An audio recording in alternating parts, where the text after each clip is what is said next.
इस गहन चर्चा में आपका स्वागत है। आज हमारे पास कुछ ऐसे स्रोत हैं जो प्रार्थना को एक बहुत ही अनोखे नजरिए से देखते हैं, एक प्रार्थना सिम्फनी के रूप में। प्रार्थना सिम्फनी, ये तो सुनने में ही दिलचस्प लगता है ना?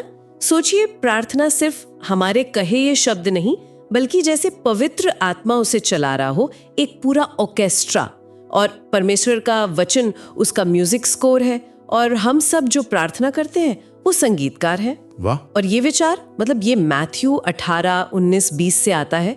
वहां सहमत होने के लिए जो यूनानी शब्द है सिम्फोनियो, हाँ, जिससे अंग्रेजी का सिम्फनी शब्द बना है। बिल्कुल, हाँ। वही तो प्रार्थना में ये जो सहमति है, इसमें गहरे सामंजस्य, एक हार्मनी का भाव है। ये वाकई एक बहुत शक्तिशाली रूपक है। ये दिखाता है कि प्रार्थना सिर्फ मेरी या आपकी निजी बातचीत नहीं है परमेश्वर से, बल्कि एक सामूहिक गूंज भी हो सकती है। जैसे रोमियो 8:14 में इशारा है, पवित्र आत्मा ही लोगों को यीशु के नाम में एक साथ लाता है, चाहे वो एक जगह हो या अलग अलग। बिल्कुल, चाहे फिजिकली साथ हो या दुनिया के अलग कोनों में। जब वो परमेश्वर की इच्छा के अनुसार प्रार्थना करते हैं तो उनकी आवाजें मिलकर एक सिम्फनी की तरह उस तक पहुंचती हैं। बिल्कुल, और जैसे ऑर्केस्ट्रा में अलग अलग इंस्ट्रूमेंट्स होते हैं, वायलिन, सेलो, ट्रम्पेट, ड्रम, हर एक की अपनी आवाज, अपना रोल। हाँ, वैसे ही स्रोत बताते हैं कि प्रार्थना के भी कई वाद्य या प्रकार हैं। इन स्रोतों में मुख्य रूप से 12 गिनाए गए हैं। 12 काफी हैं। हाँ, देखिए, स्तुति, धन्यवाद, आराधना, फिर याचिका, मध्यस्थता, निवेदन, आज्ञा, प्रतिबद्धता, समर्पण, दृढ़ता, आशीष देना, और यहाँ तक कि निंदा करना या श्राप देना भी। निंदा करना, ये थोड़ा चौंकाने वाला है, इस पे जरूर बात करेंगे। हाँ जरूर। ये 12 वाद्य दिखाते हैं कि प्रार्थना कितनी विविध हो सकती है। हर एक का अपना अनूठा स्वर, अपना उद्देश्य। हाँ, और इन स्रोतों में एक कहानी भी है, एक चर्च की कहानी जो इन वाद्यों को जैसे जीवंत कर देती है। अच्छा, तो चलिए इस कहानी के सहारे इनमें से कुछ वाद्यों को थोड़ा और समझने की कोशिश करते हैं। कहानी शुरू होती है लैम्प स्टैंड चर्च में। पास्टर जॉन है चर्च के अगुआ। वो लोगों को यही प्रार्थना का सिम्फनी वाला रूपक समझा रहे हैं। वो पहले पियानो पर कुछ बेतरतीब बेसुरे सुर बजाते हैं, एकदम कर्कश आवाज, फिर एक सुंदर सामंजस्यपूर्ण कॉर्ड। वो कहते हैं प्रार्थना या तो शोर हो सकती है या संगीत। बहुत अच्छा उदाहरण है। फिर वो बताते हैं कि सफल सिम्फनी के लिए 3 चीजें जरूरी हैं: कंडक्टर पवित्र आत्मा, स्कोर परमेश्वर का वचन, और संगीतकार यानी हम विश्वासी। ठीक है। उस सभा में डैनियल नाम का एक नौजवान है, अभी नया नया विश्वास में आया है, सब कुछ समझने की कोशिश कर रहा है। और एक एलियास नाम का पत्रकार भी है, लोकल रिपोर्टर, थोड़ा शंकालू किस्म का, अपनी नोटबुक में नोट्स ले रहा है। अच्छा, तो कहानी में अलग अलग किरदार हैं। हाँ, और इसी माहौल में प्रार्थना के पहले 3 वाद्य सामने आते हैं। रूथ नाम की एक महिला है, शहर में उन्हें लोग प्रार्थना योद्धा मानते हैं। वो स्तुति से शुरुआत करती हैं। स्तुति पहला वाद्य। हाँ, वो भजन 48:1 कहती हैं, यहोवा महान है, अति स्तुति के योग्य है। स्रोत 1 इसे कैसे परिभाषित करता है? स्रोत 1 कहता है कि स्तुति मौखिक रूप से ये स्वीकार करना है कि परमेश्वर कौन है और उसने क्या महान काम किए हैं। ये परमेश्वर की महानता पर फोकस करता है, हमारी समस्याओं पर नहीं। एक तरह से ये प्रार्थना का पहला सुर है। तो स्तुति जैसे माहौल सेट करती है। हाँ, राइट, हमारा नजरिया सही करती है। बिल्कुल। सिम्फनी का पहला नोट जो पूरे माहौल को परमेश्वर की उपस्थिति के लिए तैयार करता है। इसके बाद श्रीमती ग्रेस, एक बुजुर्ग अनुभवी विश्वासी, वो धन्यवाद का वाद्य बजाती हैं। धन्यवाद। हाँ, वो फिलिपियों 4:6 का जिक्र करती हैं कि हर बात में धन्यवाद के साथ परमेश्वर के सामने अपनी विनती रखो। स्रोत 1 बताता है कि धन्यवाद खास तौर पर उन चीजों के लिए आभार जताना है जो परमेश्वर ने व्यक्तिगत रूप से हमारे लिए की हैं। और वो 10 कोड़ियों वाली कहानी का भी जिक्र है। सही, लूका 17 की कहानी बहुत जरूरी। 10 कोढ़ी चंगे हुए, पर सिर्फ एक, वो भी सामरी, वापस आया यीशु को धन्यवाद देने। और यीशु ने पूछा भी, बाकी 9 कहाँ हैं? हाँ, स्रोत इस बात पर जोर देते हैं कि धन्यवाद सिर्फ विश्वास नहीं बनाता, बल्कि परमेश्वर तक पहुंच का दरवाजा खोलता है। भजन 104 याद है, उसके फाटकों से धन्यवाद करते हुए प्रवेश करो। वो जो कोढ़ी लौटा, उसे सिर्फ शारीरिक चंगाई नहीं मिली, बल्कि शायद यीशु तक सीधी पहुंच और आत्मिक उद्धार का डबल बेनिफिट मिला। तो धन्यवाद एक तरह से रिश्ते को गहरा करता है। बिल्कुल, कृतज्ञता का इजहार है। फिर स्तुति और धन्यवाद के बाद पास्टर जॉन आराधना वर्शिप के वाद्य पर आते हैं।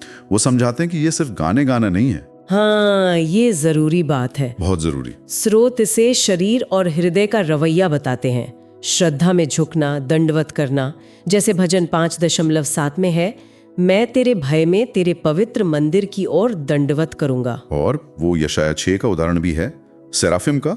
हाँ, वो बहुत शक्तिशाली उदाहरण है। यशाया 6 में जो सेराफिम है, स्वर्गदूत, उनके 6 पंख थे। 2 से मुंह ढका था, मतलब श्रद्धा, अपनी अयोग्यता का एहसास। 2 से पांव ढके थे, नम्रता, और सिर्फ 2 से उड़ रहे थे, यानी सेवा कर रहे थे। अच्छा। स्रोत कहता है कि ये दिखाता है कि आराधना मुंह और पांव ढकना सेवा उड़ना से पहले आती है, और शायद दोगुनी महत्वपूर्ण है। ये परमेश्वर को उसकी महिमा के योग्य सम्मान देना है। कहानी में भी जब श्रीमती ग्रेस घुटने टेक कर प्रार्थना करती है, तेरा नाम पवित्र माना जाए, वो आराधना का एक जीता जागता उदाहरण है। परमेश्वर की पवित्रता के सामने दिल का झुक जाना। ये सब देखकर और सुनकर वो जो नौजवान था डैनियल, वो बहुत प्रभावित होता है। उसे लगता है कि प्रार्थना सिर्फ शब्द दोहराना नहीं, ये तो वाकई संगीत जैसा कुछ है। इसने गहराई है, भावना है। और शायद पहली बार वो बस अपने दिल से प्रार्थना करता है, प्रभु मुझे भी इनके जैसा विश्वास करने में मदद करो। और ठीक उसी पल बाहर जोरों की बिजली कड़कती है, बादल गरजते हैं और चर्च की बत्तियां गुल। ओहो। अंधेरा छा जाता है, मोमबत्तियां जलाई जाती हैं, और पास्टर जॉन शांत आवाज में कहते हैं, लगता है हमारी सिम्फनी की पहली परीक्षा शुरू होने वाली है। वाह, क्या मोड़ है कहानी में। अगली सुबह का सीन काफी गंभीर है। रात भर भयानक बारिश हुई है और शहर के निचले इलाकों में बाढ़ आ गई है। चर्च अब एक कस्टमरी आश्रय स्थल बन गया है। बहुत से परिवार वहां आ गए हैं, लेकिन खाना तेजी से खत्म हो रहा है और मदद की जरूरत है। हाँ, और तभी खबर आती है कि जरूरी सामान लेकर जो राहत का ट्रक आ रहा था, वो बाढ़ के पानी में कहीं फंस गया है। ओ, ये तो बड़ी मुश्किल हो गई। और यहीं पर वो पत्रकार एलियास, जो रात भर चर्च में रुका था, अपनी शंका जाहिर करता है। धीरे से कहता है, प्रार्थना करने से ट्रक तैरने तो नहीं लगेगा। उसका वो प्रैक्टिकल दुनियावी नजरिया। हाँ, जो बहुत से लोगों का होता है ऐसी स्थिति में। लेकिन रूथ, वो प्रार्थना योद्धा, वो इस चुनौती को अलग तरह से देखती हैं। वो मध्यस्थता, इंटरसेशन के वाद्य का परिचय देती हैं। मध्यस्थता, ये क्या है? बिल्कुल। स्रोत 2 इसे कैसे समझाता है? स्रोत 2 कहता है कि ये परमेश्वर और उन लोगों या हालातों के बीच खड़े होना है जिनके लिए आप प्रार्थना कर रहे हैं, और उनके लिए दया मांगना, दूसरों का बोझ उठाना एक तरह से। अच्छा। रूथ बाइबल से जबरदस्त उदाहरण देती है कैसे परमेश्वर ने इजरायलियों के लिए लाल सागर को 2 हिस्सों में बांट दिया था। निर्गमन 14। हाँ, कैसे याजकों के पैर रखते ही यॉर्दन नदी का बहना रुक गया था। यहोशू 3। और कैसे यीशु के कहने पर पतरस पानी पर चला। रूथ कहती हैं, ये सिर्फ इत्तेफाक नहीं थे, ये मध्यस्थता की प्रार्थनाओं के जवाब थे। ये बहुत शक्तिशाली उदाहरण है। और स्रोत अब्राहम और मूसा का भी जिक्र करते हैं शायद। हाँ बिल्कुल, अब्राहम का सदोम के लिए विनती करना, जानते हुए भी कि शहर कितना दुष्ट है। उत्पत्ति 18, वो परमेश्वर के सामने खड़े हो गए। और मूसा का इजराइल के लिए गिड़गिड़ाना, जब उन्होंने वो सोने का बछड़ा बनाया था और परमेश्वर उन्हें खत्म करने वाले थे। निर्गमन 32। हाँ, स्रोत कहता है कि सच्चा मध्यस्थ बनने के लिए परमेश्वर के न्याय में विश्वास, उसकी महिमा की चिंता, उसके साथ गहरा रिश्ता और पवित्र आत्मा से मिली हिम्मत जरूरी है। ये सिर्फ मांगना नहीं, बीच में खड़े होना है।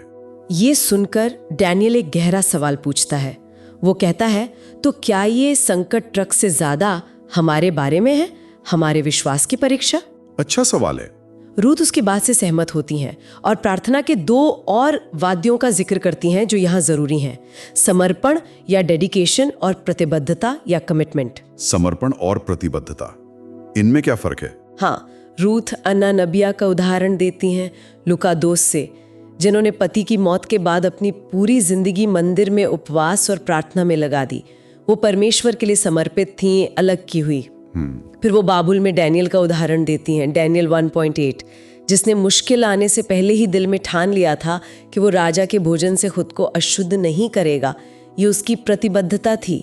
तो समर्पण है खुद को अलग करना और प्रतिबद्धता है परिस्थितियों को सौंपना। स्रोत 2 इसे कैसे स्पष्ट करता है? हाँ, स्रोत 2 यही कहता है, समर्पण, डेडिकेशन मतलब खुद को या किसी चीज को परमेश्वर के खास मकसद के लिए अलग करना।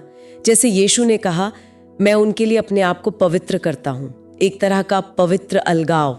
ठीक है। अपने रास्तों, अपने भविष्य को एक्टिवली परमेश्वर के हाथों में सौंपना। भजन 37:5, अपना मार्ग यहोवा पर छोड़ दे, उस पर भरोसा रख, वही पूरा करेगा। ये लगातार भरोसे का काम है। ये वो चुनाव है जो हम मुश्किल आने से पहले करते हैं। जैसे यहोशू ने कहा था, आज चुन लो किसकी सेवा करोगे, पर मैं और मेरा घराना तो यहोवा की सेवा करेंगे। समझ गए। ये दोनों हमारी अंदरूनी हालत दिखाते हैं। बिल्कुल। इन बातों के बाद चर्च के लोग मिलकर प्रार्थना शुरू करते हैं। पास्टर जॉन और रूथ याचिका करते हैं, शहर की सुरक्षा के लिए, ट्रक ड्राइवर की सलामती के लिए परमेश्वर से मांगते हैं। याचिका। श्रुत 2 इसे परमेश्वर की इच्छा के अनुसार अपनी जरूरतें मांगना कहता है। और मरकुस 11:24 वाली बात दिलचस्प है, विश्वास करो कि तुमने पा लिया और तुम्हारे लिए हो जाएगा। हाँ, पा लिया और हो जाएगा में फर्क। स्रोत कहता है, पा लेना विश्वास का काम है जो प्रार्थना करते समय होता है, और हो जाना उस चीज का अनुभव है जो बाद में दिखता है। तो याचिका में विश्वास बहुत जरूरी है। उसी समय श्रीमती ग्रेस आश्रम में जो डरी हुई माएं हैं, रोपे हुए बच्चे हैं, उनके लिए निवेदन, सप्लिकेशन करती हैं। उनकी प्रार्थना में एक गहरी विनम्रता है, दया की पुकार। निवेदन। स्रोत 2 इसे दया के लिए विनम्र और गंभीर याचना कहता है। जकरिया 12:10 में अनुग्रह और गिड़गिड़ाहट की आत्मा का जिक्र है। यह तब होता है जब हम अपनी जरूरत और परमेश्वर की दया पर पूरी तरह निर्भर होते हैं। और इब्रानियों 4:16 हमें हिम्मत देता है कि हम अनुग्रह के सिंहासन के पास साहस से आएं, ताकि दया पाएं और जरूरत पर मदद मिले। और फिर कुछ ऐसा होता है जिसकी उम्मीद नहीं थी। डैनियल, जो अब तक ज्यादातर चुपचाप सुन रहा था, हाँ। उसे यहोशू की कहानी याद आती है, जिसने सूरज को रुकने की आज्ञा दी थी। एक नई हिम्मत के साथ वो आगे बढ़ता है। आवाज थोड़ी कांपती है, पर वो आज्ञा, कमांड के वाद्य का इस्तेमाल करता है। पानी, पीछे हटो, यीशु के नाम में। अरे वाह, ये तो बहुत हिम्मत का काम है। आज्ञा। स्रोत 2 इसके बारे में क्या कहता है? स्रोत 2 आज्ञा को परमेश्वर से मिले अधिकार को परिस्थितियों पर बोलना कहता है। जैसे यीशु ने अंजीर के पेड़ को सूखने को कहा या तूफान को डांटा। ये मांगना नहीं है, ये परमेश्वर के नाम में अधिकार का इस्तेमाल करना है। लेकिन ये समझना जरूरी है कि ये अधिकार हमारा अपना नहीं, परमेश्वर से मिला है। ये महत्वपूर्ण है। वे सब मिलकर प्रार्थना करते रहते हैं। हर कोई सिम्फनी में अपना सुर मिला रहा है। करीब 15-20 मिनट बाद चर्च के दरवाजे पर जोर से दस्तक होती है। कौन है? पास्टर जॉन दरवाजा खोलते हैं तो सामने ट्रक का ड्राइवर खड़ा है, सिर से पांव तक भीगा हुआ पर मुस्कुरा रहा है। वो कहता है, अविश्वसनीय, मैं घंटों से फंसा था, पानी बढ़ रहा था, फिर अचानक पता नहीं कैसे पानी का लेवल तेजी से गिरा, बस इतना कि मैं ट्रक निकाल सका। कमाल है। कमरे में एकदम सन्नाटा छा जाता है। वो पत्रकार एलियस, उसका पेन हवा में ही रुक जाता है। वो हैरानी से ड्राइवर को देखता है, फिर डैनियल को।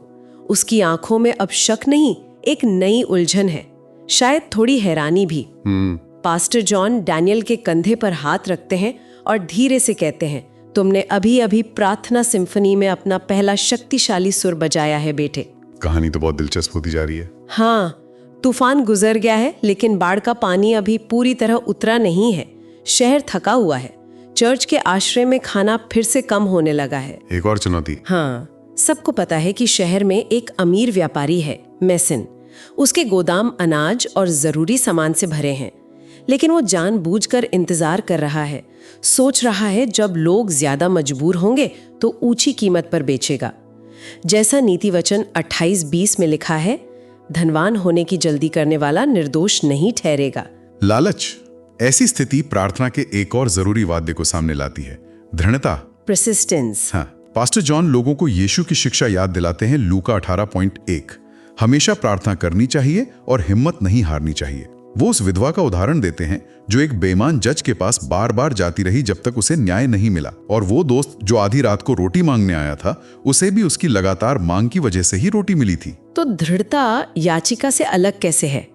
याचिका में तो हमने सुना था कि विश्वास करो कि मिल गया। अच्छा सवाल है। स्रोत 3 इस फर्क को समझाता है। याचिका में आप विश्वास से मानते हैं कि मिल गया और धन्यवाद देते हैं, भले ही दिखा ना हो। दृढ़ता में आप तब तक मांगते रहते हैं, खोजते रहते हैं, खटखटाते रहते हैं जब तक दरवाजा खुल न जाए या जवाब न मिल जाए। यह हार ना मानने वाला रवैया है, खासकर जब रुकावटें बड़ी हों या जवाब आने में देर हो। जैसे प्रेरितों के काम 12 में पतरस के लिए कलीसिया की प्रार्थना। बिल्कुल सही। जब पतरस जेल में था, कलीसिया उसके लिए लगातार बिना रोके प्रार्थना कर रही थी और नतीजा, स्वर्गदूत ने आकर उसे छुड़ाया। कहानी में भी लैम्पस्टैंड चर्च में 24 घंटे की प्रार्थना चेन शुरू होती है। कोई ना कोई हर समय मैसन की स्थिति के लिए प्रार्थना कर रहा होता है। अगले दिन प्रार्थना सभा में पास्टर जॉन एक और शायद थोड़ा अप्रत्याशित वाद्य पर जोर देते हैं, आशीष देना। आशीष देना मैसन को। हाँ, और रोमियो 12:14 का हवाला देते हैं, अपने सताने वालों को आशीष दो, श्राप ना दो। ये सुनकर कुछ लोग चौंक जाते हैं। भला उस आदमी को आशीष क्यों दें जो उनका खाना रोककर बैठा है? हाँ, ये स्वाभाविक सवाल है। स्रोत 3 आशीष को कैसे परिभाषित करता है? स्रोत 3 कहता है कि आशीष देना मतलब दूसरों पर परमेश्वर की कृपा, भलाई और अनुग्रह बोलना। यह परमेश्वर के स्वभाव को दिखाता है, जो न्यायी भी है और दयालु भी। पास्टर जॉन लोगों को अगुवाई देते हैं और वे सब मिलकर मैसन के लिए प्रार्थना करते हैं कि उसे परमेश्वर की दया समझ आए, उसके परिवार में शांति हो, उसका दिल नरम हो, वो लोगों की जरूरत समझे। पास्टर जॉन हारून वाली आशीष भी इस्तेमाल करते हैं, गिनती 6 से। यहोवा तुझे आशीष दे और तेरी रक्षा करे। वो पत्रकार एलियास ये सब बड़े ध्यान से देख रहा है। अपनी नोटबुक में लिखता है, वे उस आदमी को आशीष दे रहे हैं जो उनका भोजन रोक रहा है। अजीब लॉजिक है। ये उसके सांसारिक सोच से बिल्कुल परे है। बेशक। उसी रात प्रार्थना जारी रहती है और पास्टर जॉन एक और मुश्किल वाद्य पर आते हैं, शायद सबसे मुश्किल, निंदा करना या श्राप देना। ये शब्द सुनते ही बहुत से लोग असहज हो जाते हैं। हाँ, श्राप शब्द आजकल बहुत नेगेटिव लगता है। स्रोत इस बारे में क्या कहते हैं? ये थोड़ा कंट्रोवर्शियल नहीं है? स्रोत 1 और 3 मानते हैं कि ये शब्द असहज करता है, लेकिन वो बताते हैं कि ये बाइबल में है और इसका एक खास मकसद है। पास्टर जॉन मैथ्यू 21:19 का उदाहरण देते हैं। यीशु ने एक अंजीर के पेड़ को देखा जिसमें फल नहीं थे। उन्होंने कहा, तुझ में फिर कभी फल न लगे, और वो पेड़ तुरंत सूख गया। ये परमेश्वर के अधिकार का प्रदर्शन था उन चीजों के खिलाफ जो फलदायी नहीं थी। लेकिन वो मेसन को श्राप नहीं दे रहे थे, है ना? ये समझना जरूरी है। नहीं, बिल्कुल नहीं। रूथ इस बात को बहुत साफ करती हैं। वो कहती हैं, हम मेसन को श्राप नहीं दे रहे, हम उसे आशीष दे रहे हैं, जैसे हमने दिन में किया। लेकिन हम उस लालच की आत्मा को, उस स्वार्थ को श्राप दे रहे हैं जिसने उसे और उसके गोदाम को जकड़ रखा है। अच्छा, तो व्यक्ति को नहीं बल्कि उस बुराई को जो उसे जकड़े हुए है। बिल्कुल। तब वे सब मिलकर प्रार्थना करते हैं, हे प्रभु, हम लालच की उस आत्मा को श्राप देते हैं जिसने इस भंडार को बंद कर रखा है। हम उस स्वार्थ और घमंड की निंदा करते हैं जो भूखों से जीवन रोकता है। हम आज्ञा देते हैं कि इस घमंड से कोई फल न निकले, ये यीशु के नाम में सूख जाए। ये तो बहुत ही नाजुक संतुलन है, आशीष और श्राप एक साथ। अत्यंत नाजुक। और स्रोत 1 और 3 इसके इस्तेमाल को लेकर गंभीर चेतावनी देते हैं। इसे कभी भी पर्सनल गुस्से, नफरत या बदले की भावना से इस्तेमाल नहीं करना चाहिए। बिल्कुल नहीं। ये सिर्फ पवित्र आत्मा की स्पष्ट अगुवाई में परमेश्वर के मकसद को आगे बढ़ाने के लिए और उन ताकतों के खिलाफ इस्तेमाल होना चाहिए जो परमेश्वर के राज्य और लोगों का खुलकर विरोध कर रही हैं। जैसे प्रेरित पौलुस ने साइप्रस में एलिमास जादूगर को थोड़ी देर के लिए अंधा कर दिया था। प्रेरित 13 में। हाँ, क्योंकि वो सुसमाचार का विरोध कर रहा था और गवर्नर को विश्वास करने से रोक रहा था। ये परमेश्वर के अधिकार का प्रदर्शन था, पौलुस की निजी दुश्मनी नहीं। तो ये एक शक्तिशाली हथियार है जिसे बहुत सावधानी और समझदारी से इस्तेमाल करना है। तीसरी सुबह सूरज उगते ही चर्च के दरवाजे पर फिर हलचल होती है। इस बार मेसन खुद वहां खड़ा है। मेसन? हाँ, उसके पीछे उसके कर्मचारी हैं जो खाने, अनाज और जरूरी सामान से लदी गाड़ियां ला रहे हैं। मेसन थका हुआ बहुत परेशान दिख रहा है। वो पास्टर जॉन से कहता है, मैं 2 रातों से सो नहीं पाया हूँ। मुझे लगातार शहर की जरूरत का बोझ महसूस हो रहा था। ऐसा लग रहा था जैसे कोई मेरे लिए प्रार्थना कर रहा था। उसकी आवाज में उलझन है। वो कहता है, मुझे नहीं पता मैं ये क्यों कर रहा हूँ, लेकिन ये लो, सब कुछ ले लो, ये शहर का है। वाह, ये तो कमाल का बदला हुआ है। चर्च में राहत और खुशी की लहर दौड़ जाती है। डैनियल धीरे से पास्टर जॉन के पास जाकर पूछता है, तो आशीष और श्राप दोनों ने मिलकर काम किया? हाँ, ये सवाल तो बनता है। पास्टर जॉन मुस्कुराते हुए कहते हैं, हाँ बेटे, व्यक्ति को आशीष दो और जो बंधन उसे जकड़े हुए हैं उन्हें यीशु के नाम में तोड़ो या श्राप दो। यही परमेश्वर की प्रार्थना सिम्फनी का अद्भुत सामंजस्य है। सामंजस्य, हार्मोनी। हाँ, कोने में बैठा एलियास, वो पत्रकार, बस देखता रह जाता है। पहली बार उसके पास लिखने के लिए कोई ताना या शक वाली बात नहीं है, बस खामोश हैरानी है।